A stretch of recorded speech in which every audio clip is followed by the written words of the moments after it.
I know you feel me. Yo, you know what it is, the Swanglin Show, episode 10, episode X. It's the host with the most, Joshua P. Dunn. Today, the P is for partial because I want half.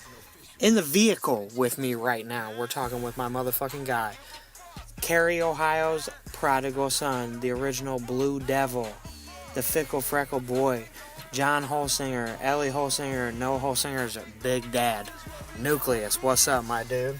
Same old shit. Glad to be here.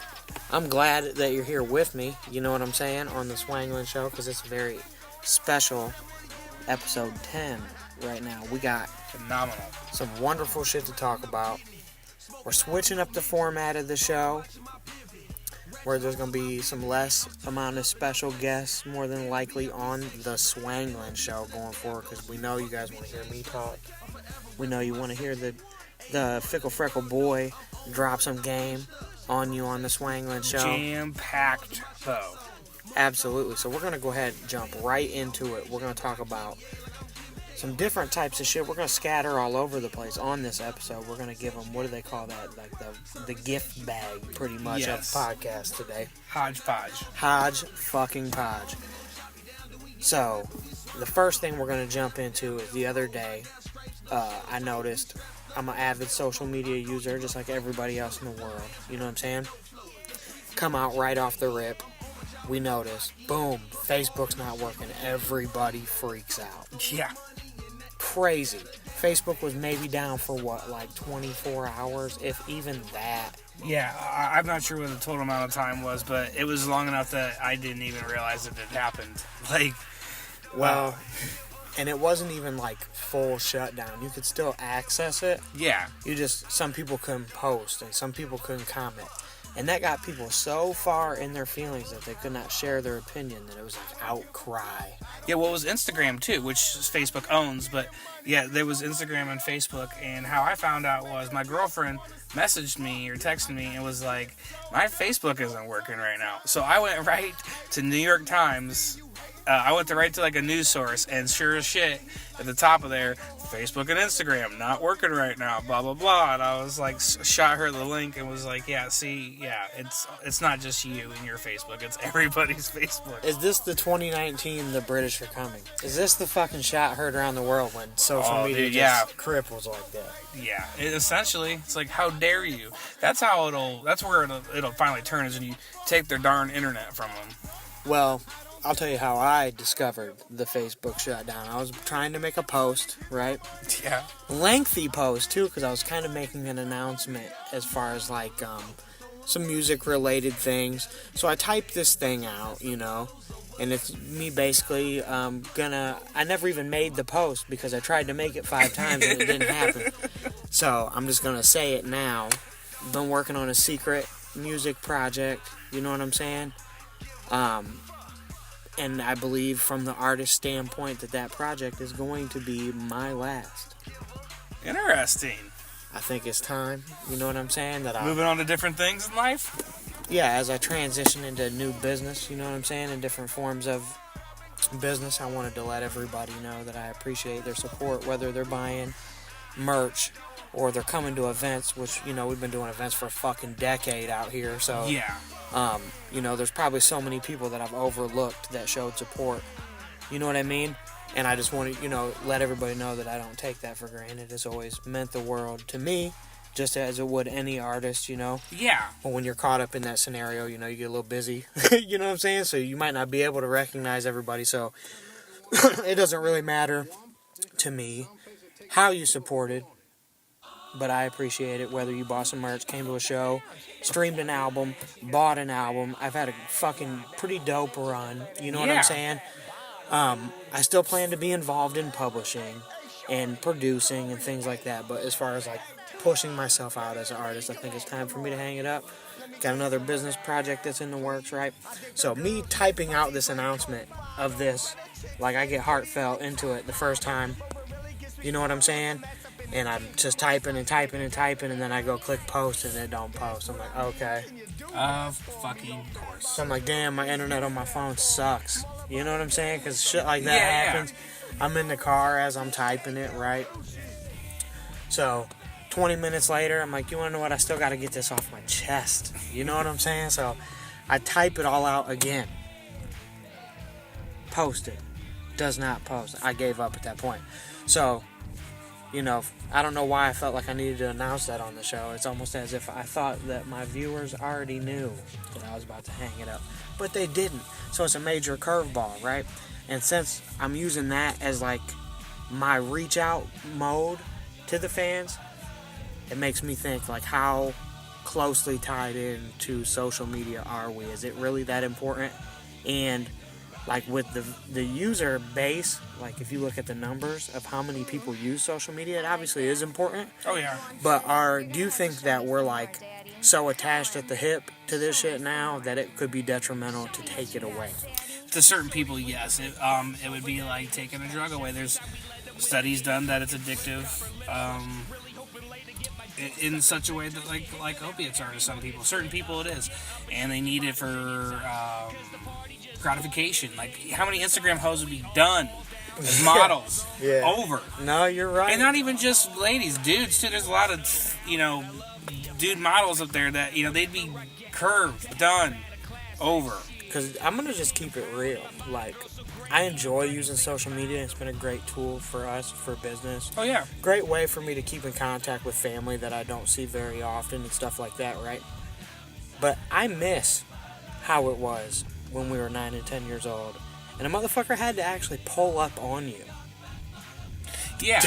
to holler at you or, call somebody else's home line or send something in the mail.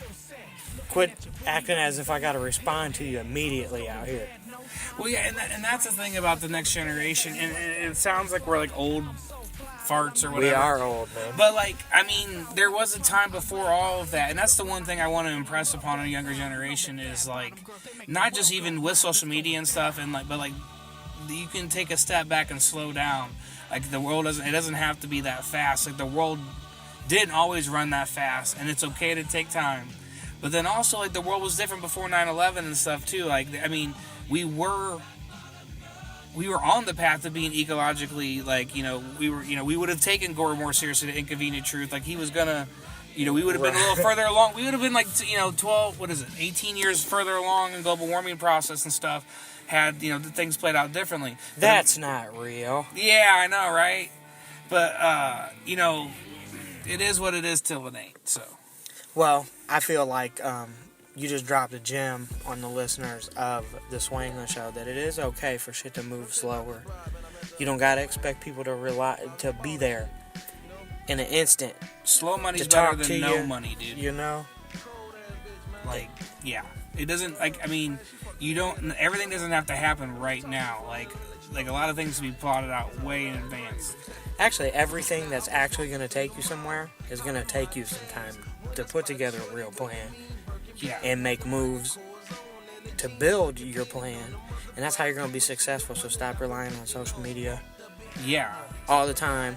Beat the street. Get out here. Make it happen for yourself. And they're going to fuck with you over time on the Swanglin Show. Episode X. Joshua P. Dunn Newkleus. Yeah. The Fickle Freckle Boy. We're going to jump in right now and talk about some world news, which is, for the most part, this is like your shining fucking star. The world news segment on the Swanglin Show. So we're going to talk about there has been some terror attacks recently going on in the world. Yes. In New Zealand, there was a shooter. He, crazy radical white terrorist, white nationalist, who was radicalized by Donald Trump, even though he's not an American. He left a manifesto, 74-page, batshit crazy manifesto, according to all accounts. But anyways, he apparently had attacked 2 different mosques, killed about 49 people, and then he live broadcasted on Facebook. TV or Facebook Live for people to see. I guess authorities got it down pretty quickly. I didn't see it myself. What's crazy about this is New Zealand is a bunch of white people for the most part. I mean, historically. So the Muslim population that has came there is likely are immigrants, and even if they weren't immigrants yesterday, maybe a generation or two back, their family came to the island of New Zealand. So this man, this crazy right-wing terrorist. Now, when you say white nationalist of what country? New Zealand. I guess this man is actually Australian. Is an Australian man, and must be living in New Zealand, or took it upon himself to enact these attacks in New Zealand. I saw that he had visited the Balkan areas, like Eastern, and had studied Christian history, and he had done these deaths in response to what? Because they're saying that, like, is this attack, okay, obviously it's on a mosque, so you know there's probably some fuck shit and some, you know what I'm saying, some ill type of bullshit going involved as far as, like, the racist standpoint. But is that the driving force for the terror attack? In this manifesto, he said that he did it for Muslim attacks that have happened in Europe on Christians. And so that's interesting. So he took it upon himself to all the way across the globe to kill Muslims there in retaliation for it. Now, who you think you fucking are, Ron O'Neal, motherfucker? You know what I'm saying? Yeah, it's fucking nuts, man. That's absolutely batshit crazy. He killed 49 and injured more perfectly innocent people who had done nothing to anybody, as far as we know. Didn't deserve to die in that manner. Our heart goes out to all the people affected by stupid terror attacks in New Zealand by fuckboys. Yeah, and anywhere. But, it's horrible, it's unnecessary. And another thing that this man said in this manifesto is that he believed in Donald Trump as a symbol of white nationalism, but didn't agree with his policies. Then how the fuck is he a symbol of what you believe in if you don't believe in it? He thinks, but this is the thing, and I was talking with a young gentleman at a bar in the last few weeks. I went out for some drinks with some friends, and I'd seen a gentleman at the bar who was aware of who I was and that I'm politically aware. And so he strikes up a conversation, and this man was a Trump supporter and could not figure out why people called him racist online. Well, I believe that you can be a Trump supporter and not be a racist. Yes. But there's so much innuendo in the motherfucking... there's all this background shit that's, like, been from his business practices and the way he's acted on TV and... Oh yeah, he's all these different things that have. There's a lot of. I understand why people would immediately assume that the dude is a racist. He is racist. He is racist. There's no doubt about it. But I'm gonna keep it 100 as a human being. I've never met Donald Trump. I have not. You know what I'm saying? I've never witnessed him personally be a racist. I'm not saying he's not. You know what I'm saying? No. But when I feel like you have people out here that are doing these attacks and killing all these random fucking people and shit, doing these crazy terrorism type moves based upon people's race or like sexual preference and shit like that, let it go, dude. If you're listening to the Swanglin Show and you're a bigot and you're a fucking faggot type motherfucker, not saying anything against homosexuals because we're down for people having personal choice to do whatever they want to do, whether it be your religion, your sex preference. You know, if you want to fucking go rob somebody tomorrow, go do what the fuck you want. You know what I'm saying? Yeah. But stop using this shit as an excuse. You know, you can have radical fucking thought. Everybody's got an opinion. You know what I'm saying? Yeah. You can feel however the fuck you want to feel about all types of shit. But that doesn't mean that you go kill a bunch of people and you act like a fucking little bitch and cause all that type of turmoil and heartache for people because of how you feel. Fuck how you feel if you're listening to the Swanglin Show. And you're on some fuck shit, at least. If you're not on some fuck shit, we like you on the Swanglin Show. But if you're some dude that claims to be a white nationalist and you're going to go shoot up a mosque, you're a piece of shit. Well, it comes... Yeah, you are a piece of shit. But truth and honesty are not synonymous with each other.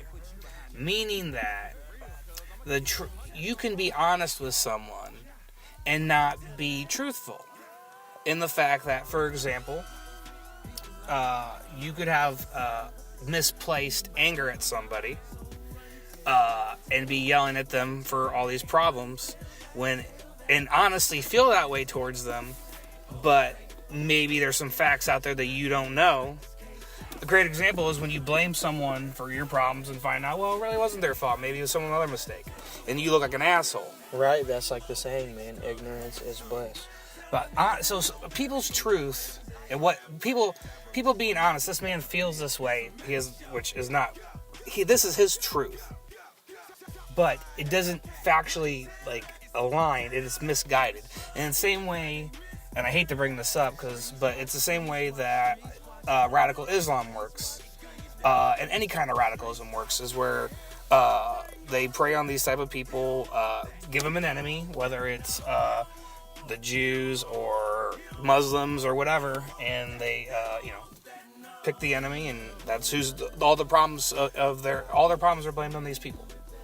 Right, and I'm glad that you said that too, and pinpointed not just radical Islam, because I feel like in those groups, and there's groups of all types, some people would even classify the police and the government as one of these fucking groups. You know what I'm saying? But it's that whole ideology of strict systemic thought. That's fuck shit. You know what I'm saying? Yeah. There's a lot, and people profit from it some way. Someone's filtering a lot of these, ideas to people for their own gain down the road. And it goes back to this kid asking me this question about these white nationalists. The Republican, white nationalists are about 9% of the population hold white supremacist views, which ends up being about 12%, 11 to 12% of white people. 1 out of every 9 white people that holds white supremacist views. That ends up being, when you do the math, a good, a 20% of the Republican base, 1/5 of their base, because they're about 50% of the population voted for Trump, or a little under that, and 9%, I would say all white supremacists voted for Trump, that vote. So 9% out of 50%, that's about that's 20%. They could not win the election. The GOP could not win this election without white nationalists' help, and they had to clutch onto them to win. And for whatever reason, they were cool with that.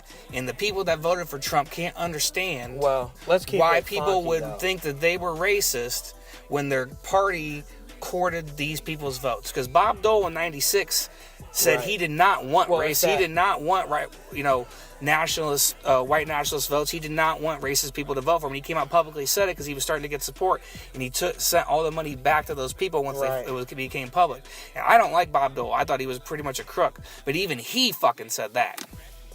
Well, since you're throwing them percentages around, and you're saying they couldn't have won. That's according to an article, I believe, by the New York Times or Washington Post I read a few months back. That makes you wonder. That brings up, if you look at past presidencies, then, and you start thinking, how large was that percentage that made some of these other people the fucking president? Well, yeah. You know what I'm saying? If you go back even further to, New York City, people, Tammany Hall, Tammany Hall was a group of people that were running New York City. They were Democrats, which are kind of like modern-day Republicans now. But Trump is a throwback to these people. But they would take, Irish immigrants off the boat, and they would hand them, a loaf of bread and say, here you go, vote Tammany when you go to the vote, whatever. And we're, flooding the system. And even on Election Day, they would be taking people off the vote, or taking people off the boats to go vote. They'd take them right to the poll. And so, there's been crooked stuff for years going on. Speaking of Irish, as we record this, it's, people are out here celebrating St. Patrick's Day. For real. So we're going to go ahead and shout out to the Jigs Dinner. We're going to shout out to all Irish Americans. We're going to shout out to Irish people from Ireland. We're going to shout out Groundskeeper Willie from The Simpsons, the Notre Dame mascot, and Hornswoggle from the WWE, because we fuck with St. Patrick's Day. If you're still celebrating by the time you hear this, get you a Jigs Dinner, you know what I'm saying? Some corned beef, some cabbage with some carrots, you know what I'm saying? For real. And get you a green beer, or whatever it is that you're drinking. Celebrate the holiday. Yep. Now, another thing that you wanted to mention on the world news tip is there was something that happened in Nigeria. Yeah. All right, so a few days ago in Nigeria, Lagos, Nigeria, which is one of the largest cities in the world. What's the population? How big is this city? Roughly 20 million. This is a big city. Huge city. A 3-story schoolhouse collapsed, and at least 8 children were killed, and quite a few were injured in the process. Some were able to be rescued alive, so there was some positive news to come out of it that some kids got out alive. But I found out about this on Facebook Live, and I seen a news, I can't remember the news source, but it said there was live footage of the school collapse or whatever, and I saw it took me right to the rubble. It was very grainy and stuff, and I couldn't, my internet connection was not real strong, so I basically got off of it real quick, but I did notice that it was showing the rubble. And this Facebook Live shit's bringing the world tragedies, everything around us to us, like, instantly. It's insane. But this event happens in Nigeria, and they don't know if it was, obviously it was a structural failure, but they don't know if it was like terrorism or if it was just bad, shoddy, whatever. But the investigation they'll come to some kind of conclusion as to why, and hopefully this never happens again there, right, rest in or peace anywhere. to kids in Nigeria. Yeah, that's real. horrible. That's one of the worst things you could hear as a parent, to get a call and say, hey, the school, like your school collapsed. You trust that system with the safety of your children. Yeah, you would run right to that school, which these parents did. There was parents there helping to rescue kids and stuff, and ran right to there. And the whole community ran right to the building and was trying to help all the kids. And you want to know what we should do, since we got to talk, since we are a media outlet and we treat this with respect as broadcasters. You know what I'm saying? Maybe we should start, when things like this happen, maybe we should start pulling together some support for some people, maybe send some shit to Nigeria. Or, build a new school there, man. Do something, you know what I'm saying? Because the world is a depressing place, man. Like, if you watch the news, if you watch any type of, you read the newspaper, you pull up any form of media, that's what you see. You see terrorism, you see death, you see everything about the world that you don't want to see. And that sells. That's the world that we live in, right? So we should be trying to inspire people to help people. Oh yeah. Whether what happens if you're in America and it's not Nigeria and the fucking school building collapses, and say random city, say, oh, it happens in Denver, or it happens in Toledo, Ohio. Yeah, it's all relative. Anywhere, you would expect that if it was your children, that there'd be some type of support there. Yeah. To try and lift you up and pull you up, because, faulty building, if it's an attack, whatever the reason is, then people ain't getting their kids back. Yeah. There's no consolation for that type of loss. Right, and then people need more than financial support. That's traumatic. People need, maybe counseling. Maybe people need... grief counseling for sure. You know what I'm saying? There's a lot of different aspects that go into it. So just because if you're listening to the Swanglin Show and you want to reach out to help people, it don't always got to be about your money. You can help people in all different types of ways. You can be there for them, listen to their problems. You could volunteer your time. You volunteer your time. You can donate. Push people towards making better decisions. You can donate the clothing resources off your back. Yeah. Shit. You could take somebody 2 gallons of gas. I'm sure they could use 2 gallons of gas and some soups. Or, whatever's clever. It don't have to be about money. But that's one thing I want to talk about all the time on the Swanglin Show. Especially on legendary episode X. It's like we're in a movie or some shit. Some crazy Swanglin series. Show X. Swanglin X. That's like a progressive metal band, Swanglin X. On this dope ass Swanglin Show, and it's always a good look to link up with you, my dude, and chop game and throw the shit out here for the people. But since we're going to be covering world news and bouncing around and talking about all different types of topics, I think it's a good look that since we treat this professionally, that we put out some positive into the world, man, because it's like, if you listen to the fucking radio or you watch the news or whatever, all these outlets like I had mentioned previously, everything's foul. Everybody wants to put out something foul, and it weighs on you. It does. But it actually at my children's school, where they go, they just had a kindness week that was about the fact that everything's all negative, that they did a bunch of kindness stuff. They wrote notes to students anonymously. They put them on people's lockers and lunches and all sorts of stuff. It was a week-long thing, and that was really cool. But there does need to be more of that. But one thing that I like, what I appreciate about at least world news, of hearing this stuff in Lagos, Nigeria, and hearing about like the terrorist attack we talked to recently about in Nairobi, Kenya, and things of that nature, is we are shining a light on these bad men across the world of all sorts of walks of life, like the Weinstein piece of shit.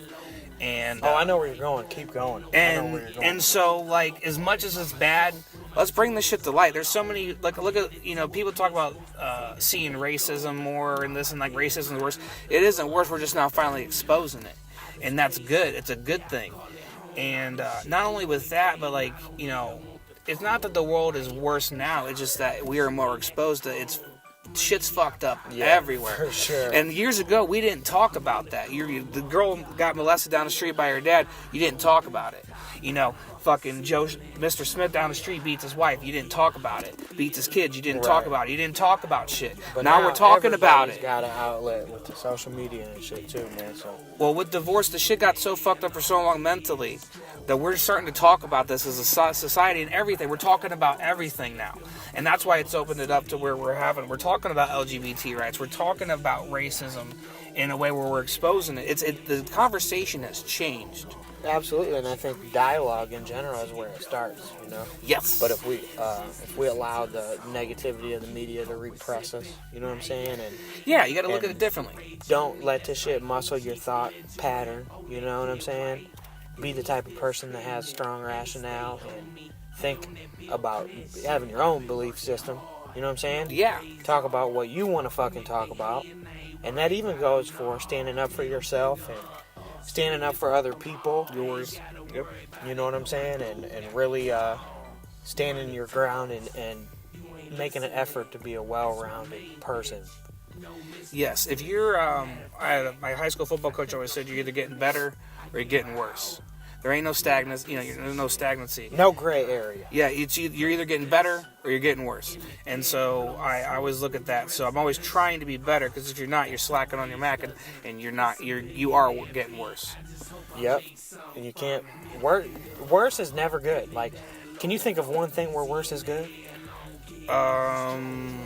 Negative HIV test. Other than that, like what? Yeah. Very few things in life is worse better. Like, I don't even think. I mean, it's almost just to point out an anomaly. Yeah. Fuck all that. This dude in the news, right? Since we're talking about the news and how it's fucked up that like all you ever see is like death and shit in the news. Speaking of some death shit. Yeah. Recently, been a major headline.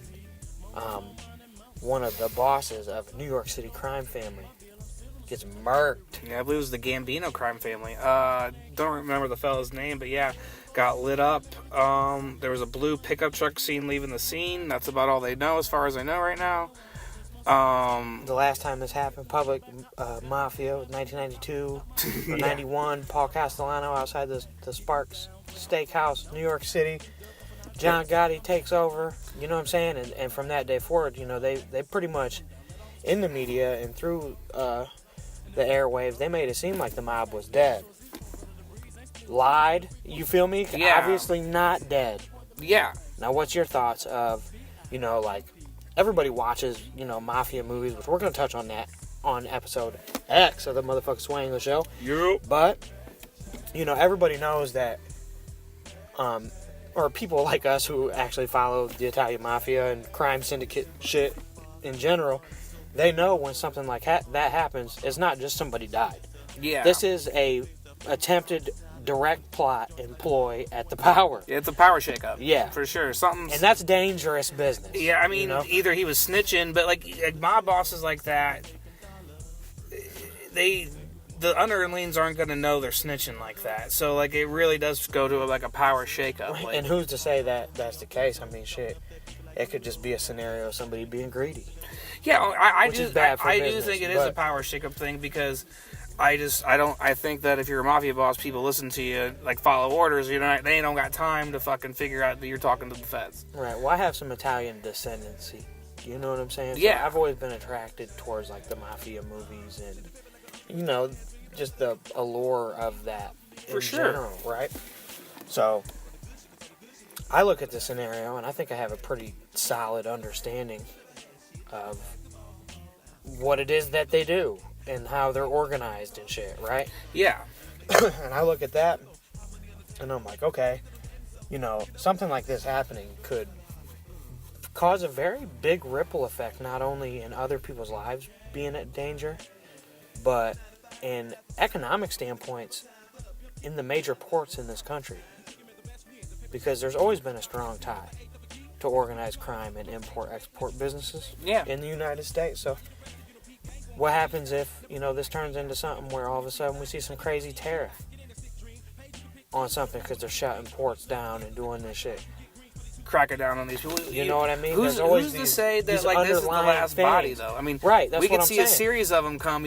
Sometimes they come in spurts. And if it happens, we'll know about it. Oh yeah, it'll be all over the news. The news and shit. Yeah, and so something will happen where I could see definite investigations into it.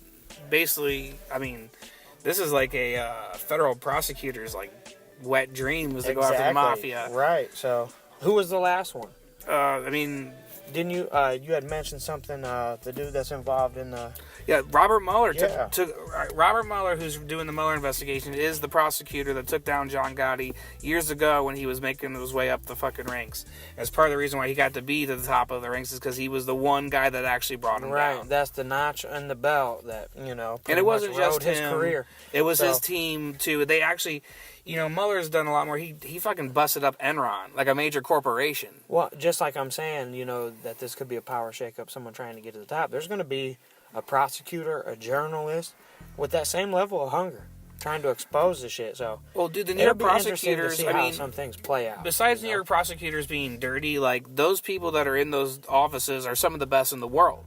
That's how they got those jobs. That's one of the biggest cities in the world. To become a prosecutor there, you can't be just some chump. You ain't lying. You gotta, anybody that makes it to any level like that in that densely populated a federal area, prosecutor you're the cream of the crop at what you do. Like, federal prosecutors ain't no joke. Like, I've never been in front of one, but I've read some paperwork, some federal prosecution paperwork, and I never want to go up against some of those dudes. Shit, me either. There's some scary ass paperwork if you were on the other side of it. Well, it's crazy just to see that in 2019 this is still happening, because they damn near threw it out there in 92, 93. Oh, it's dead, it's over. Yeah, I remember seeing stuff on 2020, Sammy the Bull, all that shit. Yeah, it's like, oh, this is curtains, and it's like, you think it's curtains. This shit is not curtains. You can't, They legitimized a lot of their businesses and went under the right, table. And it's unbelievable, and you don't just see organizations like that that's just Italian. Shit, there's all Russian organizations, there's Chinese organizations, there's all African American organizations, and people create this stigma around the Italians, but really, there's a romantic thing to it with the New York City and exactly. But if you're listening to the Swanglin Show, don't be the type of person that says, if one group, because of their nationality or whatever, is more dangerous than the next, because that's not the fucking truth. Actually, you know what I'm saying? I don't recall. There are Chinese organizations that'll murk your motherfucking ass. Black organizations that'll kill your motherfucking ass too. Oh yeah. There's white nationalist groups, like we were saying earlier, that'll fucking murk you right now. Dude, I gotta mention this. I seen an article. I can just the other day in the last week. I don't recall them. It was some mob boss member's family, and they were up on charges, and they got out of it because they said that the prosecutors were racially profiling them as Italians, that they were just with the mafia. And I honestly think they probably got away with some shit. I'm gonna stuff that into my bag of tricks. It was a great legal argument. Like, I don't know if they were or they weren't. But to me, it sounded like they got away with some shit. And it was a really great legal argument. Just wait till I get pulled over for not having a brake light. You know what I'm saying? I'm dropping some real shit on you. This is because you think I'm with the mafia. Yeah, essentially. You're profiling me. That's why you pulled me over. Now, speaking of this, I've always been a huge fan of the mob movie. You know what I'm saying? Pretty much my favorite movie of all time is The Godfather 2. Amazing cinematography. Just fucking fantastic film. Right? And there's dozens of these movies. Oh, yeah. A lot of the times have, like, the very, like, pretty much the same characters. Oh, but they'll be different characters. You know, it's the same type of structural movie. So if you like one, you probably like them all. Yeah. What's your favorite mob movie, Nuke? Oh, Godfather 2. The Godfather 2 is your favorite as well? Yeah, I love Godfather 1, but 2 is, like, it's just different, man. Like, the whole thing in Cuba and, like, you know, him and, like, I knew it was you, Fredo, you broke my heart. Yeah, you broke my fucking heart. Like, that shit, man. Like, you know, Goodfellas is phenomenal. Great movie.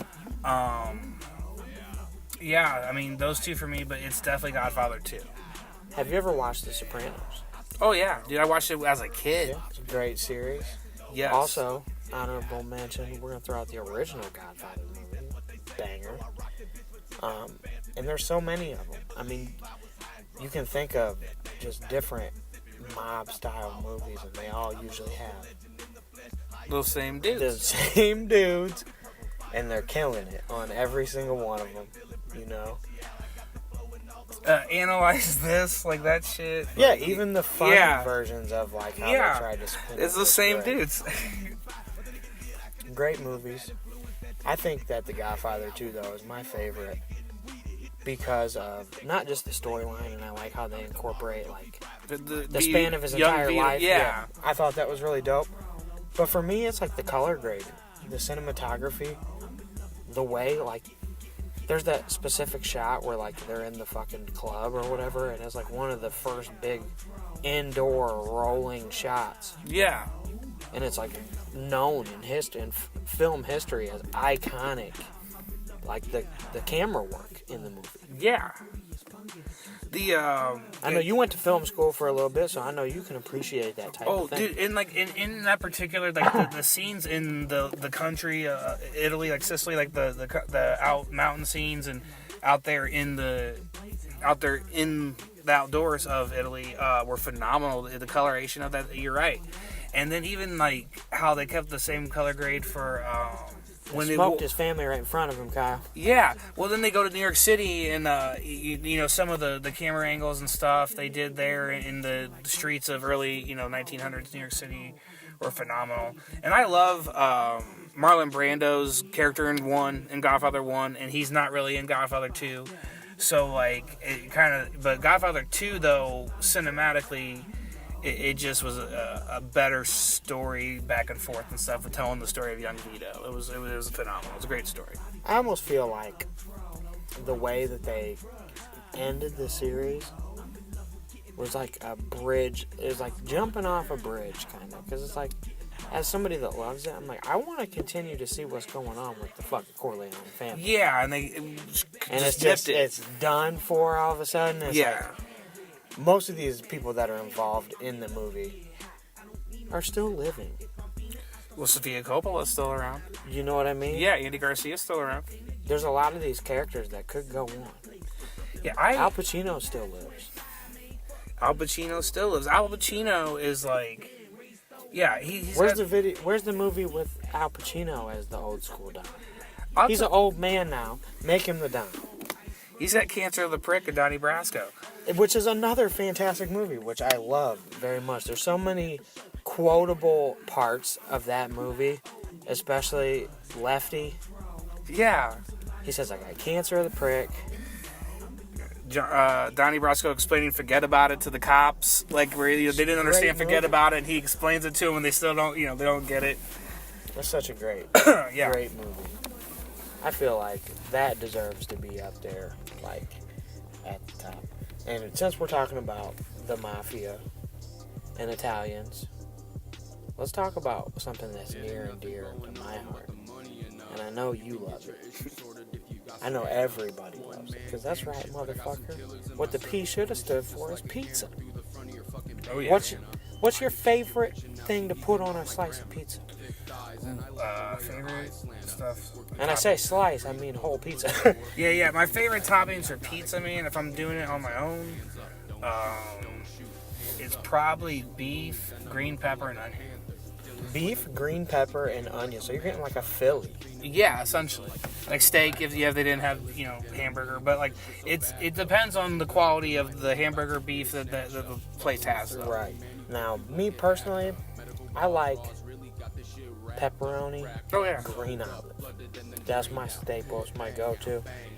The super salt version. Yeah. And I'm also a really good, big fan of, like, a traditional style Neapolitano. Just regular pizza with buffalo mozzarella, wood-fired pizza. Margarita, that's all, yes. a basic cheese Margarita, pizza, essentially. Yeah, like, I love a good cheese pizza. Some good tomatoes. Oh, yeah. Good cheese. Some herbs, and we can run it now. Some basil or something. Yeah, outside of the realm of toppings. I mean, because you can go many directions with a pizza topping. Oh, for sure. People like bacon. Motherfuckers like sausage like crazy. In the Midwest, you get sausage pizzas everywhere. Yep. What about the crust? What about the style? We're talking about forms of art within a... See, I like a lot of crust. I like a good crust. I like a lot of crust. Like, so what are you thinking? You like a Chicago, a Detroit? How much are we talking? As much as like a kind of a New York style, I guess, would have in a sense, but it has to be crispy. Like I like a certain type of crust, like, and it depends because certain places, like a thin crust, they won't have a lot of crust on the edge, but it's really cracker thin, and so you get a lot of that crispy whatever anyway. So and in other places, it's weighed down, but then you'll have that crispy crust to kind of compensate for that. You want that. You want the contrast. You want the texture. Oh, yeah. You want the flavor. And I think that's why everybody loves pizza. Because it's inexpensive and it's the fucking bomb, dude. All right, so it's great you brought that up, the Neapolitan pizza and like the flavors and stuff, because there was a place in New York City in the last few years that deep fries the pizza dough, like they'll deep fry it and then they'll put the toppings on, and that lightens the dough so it's not as heavy, and you taste the flavors of the toppings more because there's not all that weighty dough in the way. It's all thin. I do want to try. I've been wanting to try that for a while now, but I haven't had the proper situation fryer and stuff to make that happen. Where's the best slice you've ever had? Ooh, best slice I've ever had. I know that's such a hard question to answer because every slice is good. Yeah. Even a shitty slice of pizza is better than no pizza. Yeah. I asked earlier, name one situation where worse is actually better. That's like the opposite. Yeah. If I had to say it, man, Bellacino's and Finley's what comes to mind. Findlay, Ohio, Bellacino's, huh? Well, but Harris Pizza in Davenport, Iowa is phenomenal. It's its own style. There's a few in Columbus that I've had that are really good. Anywhere that has a wood-fired pizza is like a step above, a lot of other places. There's a different flavor in that brick oven. Yeah, the brick oven, that crust is just phenomenal on that. I don't even know if I can pinpoint where I would say my favorite slice came from. Yeah, I mean... But I'm a really big fan of a Chicago style. Sauce on top. Yes. I love that kind of pizza, personally. I also love a thin crust, crispy. I'm not a huge fan of New York style long and foldy. Yeah. Because in my experience, a lot of those slices don't have that crunch. They don't. But if there is one that does, it would probably be my favorite pizza. Oh yeah, I'm sure you could find that somewhere in New York. And I'm 100% positive that it exists. Now, I'm just a really big fan of a thick-ass, big-body, deep-dish pizza. Yeah, it's filling. Like, I had the Lou Malnati's, whatever. Like, it's one of the big ones in Chicago one time. when I was out there, and it's the first time I'd ever had it. It is awesome. I actually worked at a pizza shop that made them, and I've seen it made in person. I didn't make pizzas there. I delivered, but I watched them made and seen how it's done, and it's amazing. It's phenomenal. We need to do some pizza experiments, you know, because we all got ties to pizza. You know what I mean? And actually, shout out to the good homie EJ. Yes. And representing Jack and Doe's Fostoria. Yes, out of Fostoria. Excellent pizza. Great customer service. It's a wonderful business. Shout out my guy. Yeah, longtime friend of ours. Good dude. And he owns a pizza shop. We know. That's what I'm saying. EJ, let's get some pizza experiments popping. Let's make Pizza Frankenstein. Yeah, for sure. Yeah, and you know, and there's so many different ways. Like, for example, there's a place it's like north of Bowling Green, Ohio, up 75 in Michigan and Toledo, called Cottage Inn Pizza. Yes, $5 holla Cottage Inn. And they had the specialty pizza. I used to be vegetarian years ago, and so I was there. They had this vegetarian specialty that was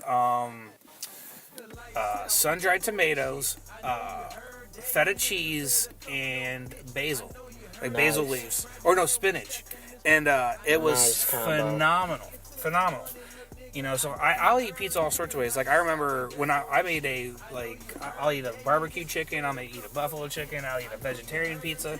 Like, I'll eat it any which way. I like, you know, like he said, like, eating ain't cheating.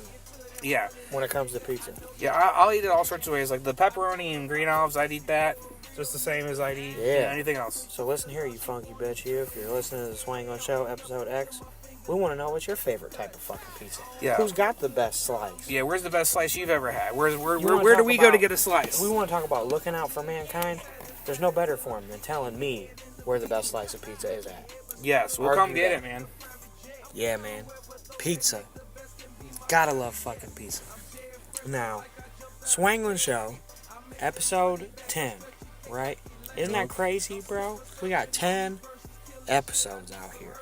Yeah, I'm surprised I'm still, like, being a part of it. It's amazing how it's grown just a little bit that it's going, and I'm looking forward to 100 episodes. Absolutely. And then can you imagine what retarded shit we're going to do on episode 100 of the Swanglin Show? Dude, I can't even imagine, because there's so much stuff that'll happen in between the 90 episodes of getting to there. Well, speaking of so much happening, let's talk about the NFL. Free agency, off-season. Stop. This is crazy. I can't even keep up with all of it. I wake up and there's like 20 more trades. This is like... It's cool, though. It's great. Basketball, shake it up. almost. Yes. In a way. Yep. You're seeing major changing of the guard as far as the way that the players are treating the business of football. Oh, and that's a good thing. A lot of people complain about athletes, you know, making too much money, but the owners are making a ridiculous amount of money. It's about time that the athletes get a fair share of what they're making for other people. Well, we're seeing big time moves here, like Antonio Brown traded from Pittsburgh to Oakland. That's fucking... I can't believe it. Le'Veon Bell pretty much just quits and ends up getting a big deal with the Jets. We see Odell Beckham Jr. get traded from the New York Giants to our home state, Cleveland Browns. Yeah, that was phenomenal. Great big acquisition for Dorsey and the Browns. Now, I know that you're a Browns fan, so you got to be excited about what's been happening in the offseason. The Browns didn't only just pick up him from New York. They got Olivier Vernon. Great pass rusher. I'm a Dolphins fan, which the listeners of the Swanglin Show know, so I'm in trouble right now. But Olivier Vernon had several good seasons in Miami. Nice. Went on to that big contract in New York, didn't really produce as much. So now he's going to be leveled back down and be humbled, joined up opposite the young stud at defensive end that Cleveland's got in Myles Garrett. You know what I mean? So it's like... He's going to... We are primed. I really wish that... I wish we were already to the season, because I'm looking forward to it. I'm looking forward to the draft too, to see who everyone gets, not just the Browns, to see how this particular draft class shakes out. There's a lot of great talent all over the field, and I think that there's going to be a lot of players that are instantly going to make an impact this fall, right away. And it's going to be I think the whole league's going to shake up. There's going to be a change in the guard. I don't think the Patriots are going to be in a Super Bowl again. Not with Brady. Some other notable signings is the Honey Badger. Leaves the Texans and heads to Kansas City. Well, that's a good pickup. He's a great athlete. Hell yeah. Young, and in return, though, that shakes up some things to where the Chiefs part ways with veteran Eric Berry, who's now on the market and could potentially land with your Cleveland Browns. I could see him getting a fat paycheck, though, even though he's a little older. And he'll play the field to get the best deal for himself, and I hope that he ends up in Cleveland because we could really use him. And he could teach the young kids, too, quite a bit because he's a Hall of Famer. Now, there's other shakings up around the league. Baltimore Ravens defense decimated. You know what I'm saying? By free agency. Eric Berry could end up there. He very well could. A veteran like Clay Matthews could also end up in Baltimore, suiting up, trying to reboot some things over there. Yep. There's just a lot of stuff going on in the league. Major shakeups going on. You got quarterback Ryan Tannehill dealt to Tennessee. You got all these different little trade scenarios going down, and you see Nick Foles get the big commitment from Jacksonville. Yes. You see Denver Broncos trade for Joe Flacco. You know what I'm saying? Yeah, There's all these moving pieces. Denver puts up a big money, $50 million deal for Miami Dolphins right tackle Juwan James. Big money. You know what I'm saying? Gotta protect Flacco. All these pieces are playing out in the league that have kind of changed the dynamic of what a lot of people's mock drafts will be. Yeah, because now the needs are different. Yeah, very much so. Now, Arizona Cardinals got the number 1 pick, Nuke. Who they getting? Who you think they're going to take? I'm not sure what they need, but Bosa's I would think the best player in the country coming out. So if they need a defensive player, Bosa would be hard to turn down. I think for any team. Yeah, I mean maybe they trade that down and get someone who really wants Bosa or really wants that pick. There's been some rumors circulating around the new regime there, and yeah, maybe not necessarily being sold on their last year's first-round pick, Josh Rosen. So quarterback potentially. And that's what a lot of people in these mock drafts are saying, that Kyler Murray could be the number 1 pick quarterback out of Oklahoma. The Heisman winner. I wish him the best of luck. He is a phenomenal player. I was very impressed with him. And they always question the size of the quarterback. You know, they want you to be 6'2", 6'3", and be this man. You feel me? This big-ass dude. And that's where people have their doubts about Kyler Murray, is his size. Yeah, and the linemen are definitely a lot bigger in the pros, and the defensive linemen are too. And it's a height thing they want you to see over. And I get it, but, there has been success. Look at Russell Wilson. He's a prime example. Doug Flutie is always the one they always go to before, but Russell Wilson's more modern. Brad Johnson was not a huge quarterback. He won a ring. So it can be done. So Kyler Murray, don't let him dig you down. You know what I'm saying? Because you could be the man. Yeah, maybe he rewrites the history, and from now on we start looking for shorter quarterbacks because of something he did. Who knows? And the game does change like that. It's trendy. Yes. When we were coming up, it was more run-based. Now it's dynamic. Yeah, they got the RPO, the run-pass options. Yeah. And shit. Yep. They want the speed in the NFL now, so a player like Kyler Murray, he can gets in where he fits in. Yes. For sure. Now, Cleveland just traded their first-round pick in the deal for Beckham. Do you think they got the value of a first-round pick out of him? It's going to depend if he wants to play for Cleveland or not. I hope he does, because he's a phenomenal talent, a great athlete. We get him the ball, he's going to do things with it. I think he's worth it, but we'll see how it plays out. The Browns also signed Kareem Hunt. He's a phenomenal athlete. I'm excited about that too. University of Toledo. Yes. Kareem Hunt. Yes. Who was just issued an 8-game suspension by the NFL. DV. Yep, you can't be getting involved in DVs out here. Yep. Second one's a felony. Yes. Kareem Hunt. Get it together. Yeah. Hopefully you'll have a wonderful career in Cleveland because the people in Ohio love you very much. Yep. As much as, with the Me Too movement and stuff, we are bringing light to these things. Also, when people do pay their debts to society and things like that, we have to give them the opportunity to change. Michael Vick comes to mind, where he was allowed a new lease on life, even though he was greatly chastised after the fact. Still is. I want to know, why did Ray Rice never get his second fucking chance? Because he was a stud. You know who wrote the report You know who wrote the Ray Rice report for the NFL? Who? Robert Mueller. He was, as a private citizen, he was no longer in the FBI. He was hired by the NFL to look into the matter and investigate it for him. And Robert Mueller is the one who wrote the Ray Rice report, or at least his staff did, and he signed off on it. Let's start a petition. That's a fact. Bring back Ray Rice 2019. Yeah, and maybe that's because of how badass Robert Mueller is as a prosecutor, that he made him look so bad. I mean, I don't know. Rice. Look at how things are playing out for him now. I think it was because of the footage, man. The footage came out the way it did. But see, and although the footage was terrible, we're not trying to rehash and clown on the past and Ray and shit, right? But there's got to be things leading to this. Because look, you've been in personal relationships with women. You've been around women when you're partying and some shit. Sometimes motherfuckers will steal on you and do all types of foul shit. Who's to say it wasn't provoked when the cameras weren't on? Yeah. I'm not in any way, shape, or form condoning a man assaulting a woman or anything like that. A sliver of their relationship. I would be dishonest to say that I haven't been in a scenario in my life where I had to handle my business on a female because they wouldn't stop hitting me. Well, let's look at the other end of it, though, like Ezekiel Elliott's situation.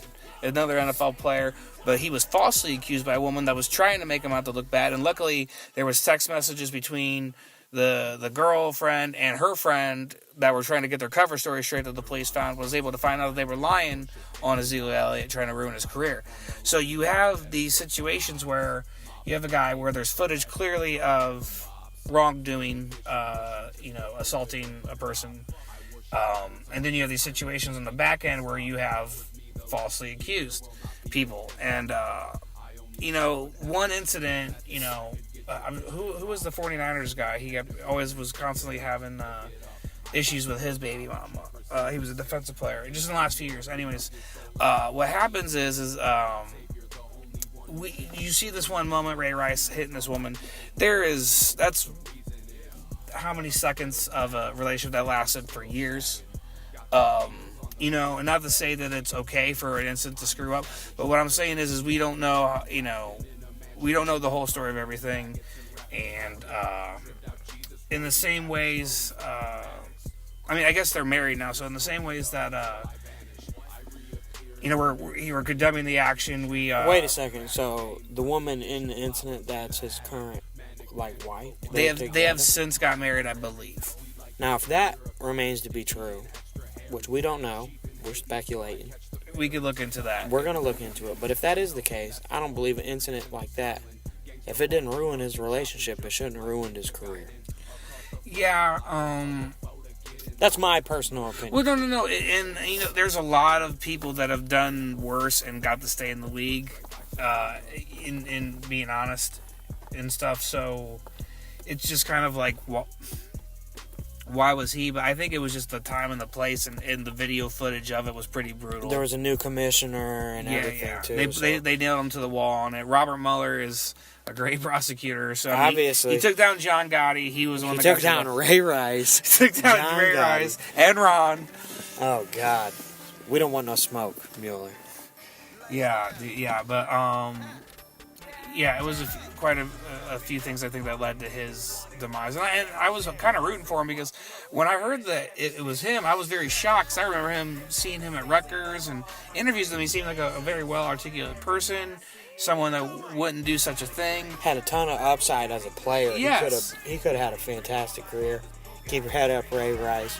We're fucking with you on the Swanglin Show. Who knows? He could end up being one of the best coaches ever down the road. Maybe learn from this and be able to teach kids not to be have a situation like that. And I'm sure he's done his part to try and get his piece with what he's done. Well, and, I'm sure. And he's had to live with it every day, so we're not trying to shed light and bring up old wounds for a man or nothing. But like you said, previously mentioned, I am looking forward to seeing how the draft plays out in this upcoming NFL season. I'll be watching like I always do. Yes, me too. Where's the Super Bowl at this year? No clue. We're going to figure that out too. Yeah. Now, since we're on the topic of sports, it's only right that right now we talk about one of my favorite times of the year, which is right now, which is the fucking road to WrestleMania, Nuke. Yes. We're so close to WrestleMania 35, April 7th, East Rutherford, New Jersey, where the Giants play.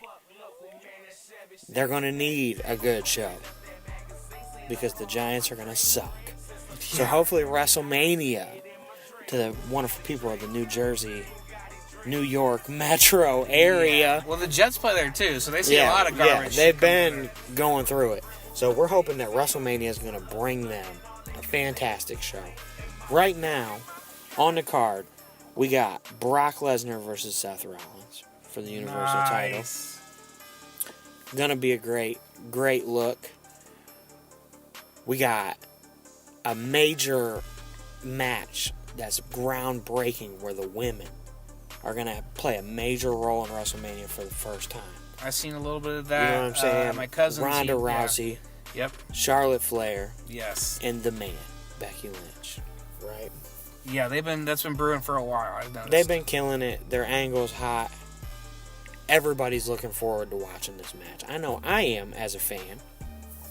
But my favorite portion of this WrestleMania season has potentially been the build-up to a potential title shot for the New Days. Kofi Kingston, longtime veteran, which has not been announced yet, and he has to run through a gauntlet and all this other shit to get there, but the story looks like it's going to be that. Yeah. And then there's a Clash of the Titans type dream match for somebody that watches wrestling for the athleticism, like I do.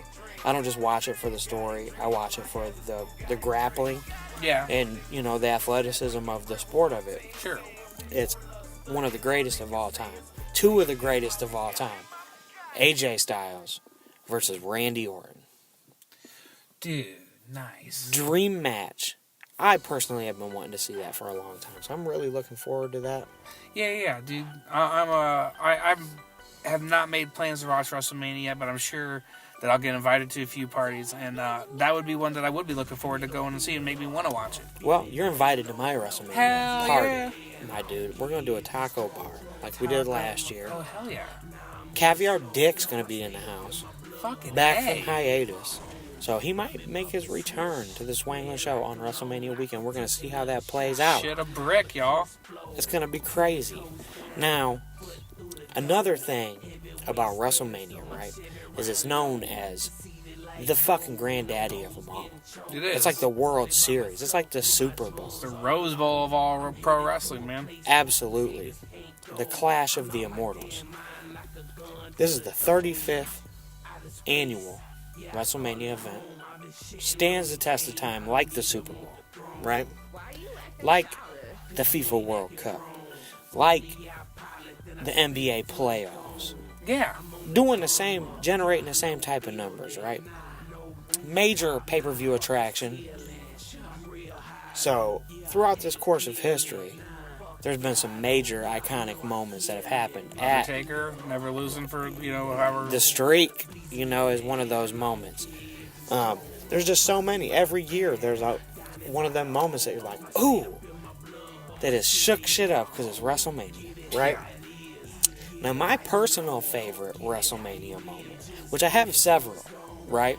Yes. And although my personal favorite wrestler of all time is not Shawn Michaels. Shawn Michaels is in a lot of my WrestleMania moments here. Yeah, he's been prominent in a lot of them. Absolutely. When he wins the world title from Bret Hart in the Iron Man. Oh yeah. One Dude, of the greatest build-ups of all time. One of the best wrestling matches of all time. Undertaker versus Shawn Michaels. One of the best WrestleMania matches of all time. But this is not even what I'm talking about yet. This isn't even my go-to moment yet. Shawn Michaels versus Ric Flair. Damn. Pretty much Ric Flair's retirement match. Where Shawn Michaels hits him with the super kick and tells him, I'm sorry, I love you. Before he smokes him. Super dramatic. And then I'm also, like I said, since I'm a big fan of the athleticism of pro wrestling and sports entertainment, I gotta rock with that Ricky Steamboat versus Macho Man fucking Macho Man You know what I'm saying? Rest in peace. Dude, I don't recall off the top of my head. You know, I probably watched that because I watched a lot of that. Throw me some highlights of it, the gist of it. What happened? Of what? The Macho Man and The Macho Man Randy Savage, dude, versus Ricky Steamboat at WrestleMania. In history, has went down as like the technical wrestling fan's dream. Yeah? It was butter, man. The whole match was so smooth and clean, and you honestly believe that these dudes were fighting. Good. They were aggressive, the athleticism was there, and it was just unbelievable because Ricky Steamboat's really reserved. He's not loud, he's not flamboyant. He's just this Spanish dude. A professional, apparently. And he's a fucking beast, right? But then you got the Macho Man. Yeah, who's the opposite of all of them. Boisterous, and I mean, also a professional, but, you know, personality-wise, it's different. Yeah. You know, the whole thing was fantastic. I'm also, like you said, the Undertaker streak, one of my favorite things in its entirety, because, you know, growing up as a kid, the Undertaker's polarizing. I was scared of this dude. Yeah, you heard that, you heard that music, you shit a brick. You're like oh shit, it's about to go down. Like the program between the Undertaker and Yokozuna. I remember this shit specifically when I was a kid. Of him building the custom casket. Big enough to fit the Yokozuna who wasn't even Japanese samurai motherfucker. He was Samoan. But they played him off as Japanese, and it was excellent. You know what I'm saying? Yeah. Excellent shit. Now, what is your favorite WrestleMania moment, Kyle? It was about 20 years ago. I don't know the specific WrestleMania, but I recall a match with Stone Cold Steve Austin, who is one of my favorites of all time. Always loved him. And Mike Tyson, I just remember Mike Tyson coming in as like a guest something and helping him out in the match. And I just remember it shitting the brick that Mike Tyson was even like a part of it. Like I was just like Stone Cold. Guess who else is in that? Shawn fucking Michaels. Yeah. Okay, that's right. Yeah, for real. But I remember shitting a brick because I was watching it at my friend's house in grade school and stuff, and just like jaw dropped. Because Tyson was still pretty big back then. You know, it wasn't too far off when he was shooting. Fresh off that rape publicity. Yeah, and chewing people's ears off and shit. And he was. And we love Mike Tyson. Shout out Mike Tyson. Yeah, I love Mike Tyson. And shout out Buster Douglas too. But that's Columbus, Ohio. Yeah. Buster Douglas. But but I was just amazed because, like, you know, I love Tyson, and he was this polarizing figure, and he came in for my buddy Stone Cold and made it happen. I just remembered that was fucking awesome. Now, were you aware that current president of the United States, Donald Trump, wrestled at WrestleMania? I knew he did some wrestling stuff. I didn't realize it was WrestleMania, but that's probably his favorite moment. It was him versus Vince McMahon, and the loser had to shave their head. So Vince had to shave his head. Yeah, the Donald won, man. No, Donald probably paid to win. I mean, like, do you know how much he paid to win that? Well, you know that the wife of WWE Chairman Vince McMahon is a cabinet member of she Donald runs Trump. the Small Business Administration. Yeah, absolutely. Yeah, so she does. Maybe that WrestleMania payday stretched out real long. Yeah. You know, which I thought was interesting is because he really doesn't run a small business. Yeah, their business is huge, for sure. It's like, but, I mean, I guess they kind of grew it or something, or maybe she owns some other small businesses, but when he put her in charge of it, I'm thinking, like, okay, she could relate. Right, and I'm cool with it, though, because it's like a variation from the norm of, you know, somebody from the geopolitical landscape, somebody from oil or energy, or, you know what I'm saying? So, giving other people opportunities, I'm cool with that. So, shout out to Don for that. Yeah, I wish her the best of luck in her role, and I hope that she administers small businesses in a way that helps them thrive and prosper. I saw a meme, right, over the weekend, and it's the Make America Great Again hat, but it looks exactly like that, but instead of saying that, it says make bacon 99 cents a pound again. Yeah! And I'm with that, because I fuck with bacon. Now, P is for pork. Yeah. Yeah, you know what I'm saying? Straight up. P is for pepperoni, P is for pizza. P is for all types of shit on the Swanglin Show, episode 10. You can follow me on all social media at Joshua P. Dunn. You can follow the Newkleus at MC Newkleus. Is that correct, Kyle? Yeah, at MC Newkleus, which is MCNEWKLEUS. I also have a blog. It's AmericanEarthling.wordpress.com. You can check out current event commentary on there from time to time as well. Now, on the Swanglin Show, right, we love chopping this game, bringing shit to you guys so you can check it out and listen to us. So you're going to start seeing some things of us asking for some listener support. Yes. Now, we think it's very important. You know what I'm saying? That if you are down with the Swanglin Show, show us some love, man. We're going to keep doing this for you either way, but if you show us some love, it's going to be even better for us all. Yeah, we're getting to this point where it's kind of, we're at this crossroads, and we appreciate the support, and really just thank you so much for everything y'all have done. And let's keep it going. And if there's some current event you want me to address, or something that I'm overlooking in a topic, please bring it to me and we can talk about it. I'm glad to be proven wrong or to learn a new element to a story. Correct us. Yeah, I always like to learn more and more and more. So, and you can reach out to us via email. You can reach out to us through any form of social media, or any way you want to reach out to us. Just say what's up. It's easy to find us. Yeah. We're not hiding from you. So let us know your feedback on the Swanglin Show. We want to keep bringing you some memories on the Swanglin Show. So, speaking of that, we're going to talk about memories of the Swanglin Show. Let's celebrate ourselves, man. Yeah. My favorite Swanglin Show moment was when my kid came in while we were recording, and I had to tell him to go back to bed because I thought we were going to edit that out, and then when I was listening to the show later on, realized we didn't. And it's fucking real life, man. It was hilarious. Like it was fine. There was nothing wrong with whatever it being in there. It just was a surprise. And people want to hear you get your kid a juice box every once in a while. Yeah, bro. and that's real shit. We'll be in the middle of recording and you got to change an ass every once in a while. Yeah, well, my kids are potty trained now, but there was a time. Oh no, one of the last times I was at your crib, you had to change an ass. Yeah, I'm sure. So things happen, dude. Yeah, you know what I'm saying? And everybody wants to know what type of juice is in your fridge, Kyle. Oh, apple juice at the moment. White. Yes, I don't keep dark juices because it spills on the carpet and leaves stains. So sounds racist to me. Yeah, I know. So we always have apple juice or white grape juice. We don't have no red juices, nothing. I don't have my carpet stained. No.